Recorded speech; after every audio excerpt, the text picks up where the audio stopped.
Hi everyone, আমি রানী দাস। আমি drawing করতে ভালোবাসি। আজ অবশ্য ড্রয়িং করব না, আজ করবো এই স্লেটটাতে কলকা ডিজাইন।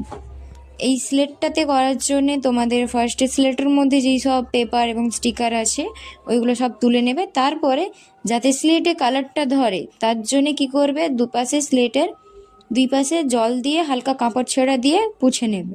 তাহলে দেখবে পরে যখন কালারটা করবে তখন কালারটা ধরে যাবে, না হলে অনেক সময় ধরতে চায় না। যাই হোক, এখন স্লেটের বিট যে আছে, কাঠের বিট, ওইটাতে আমি এমারেল্ড গ্রিন দিয়েছি হালকা হোয়াইট মিশিয়ে। তারপরে যে স্লেটের বর্ডার মানে একদম স্লেটের যেই ধার বরাবর যে বর্ডারগুলো আছে আমি ওইটাতে ইয়েলো কালার দিয়েছি, মিডিয়াম ইয়েলো দিয়ে হালকা করে মিক্স করে দিয়েছি, যাতে স্মুথলি বোঝা যায় যে একদিকে হলুদ একদিকে গ্রিন ব্যাপারটা থাকে, তাই জন্য আমি করেছি। আর স্লেটের যেই অংশে লেখা হয় ওই অংশে আমি হোয়াইট কালার দিয়ে কলকা করেছি, বিনা মোটিফের ওপরে আমি কলকাটা করেছি।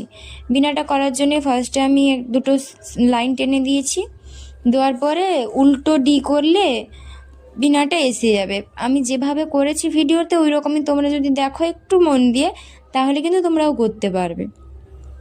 তারপরে পুরো যে বর্ডারটা আছে স্লেটের যেই অংশে লেখা হয় ওইটারই বর্ডারে হোয়াইট দিয়ে আমি পুরো বাউন্ডারি একটা টেনে নিয়েছি।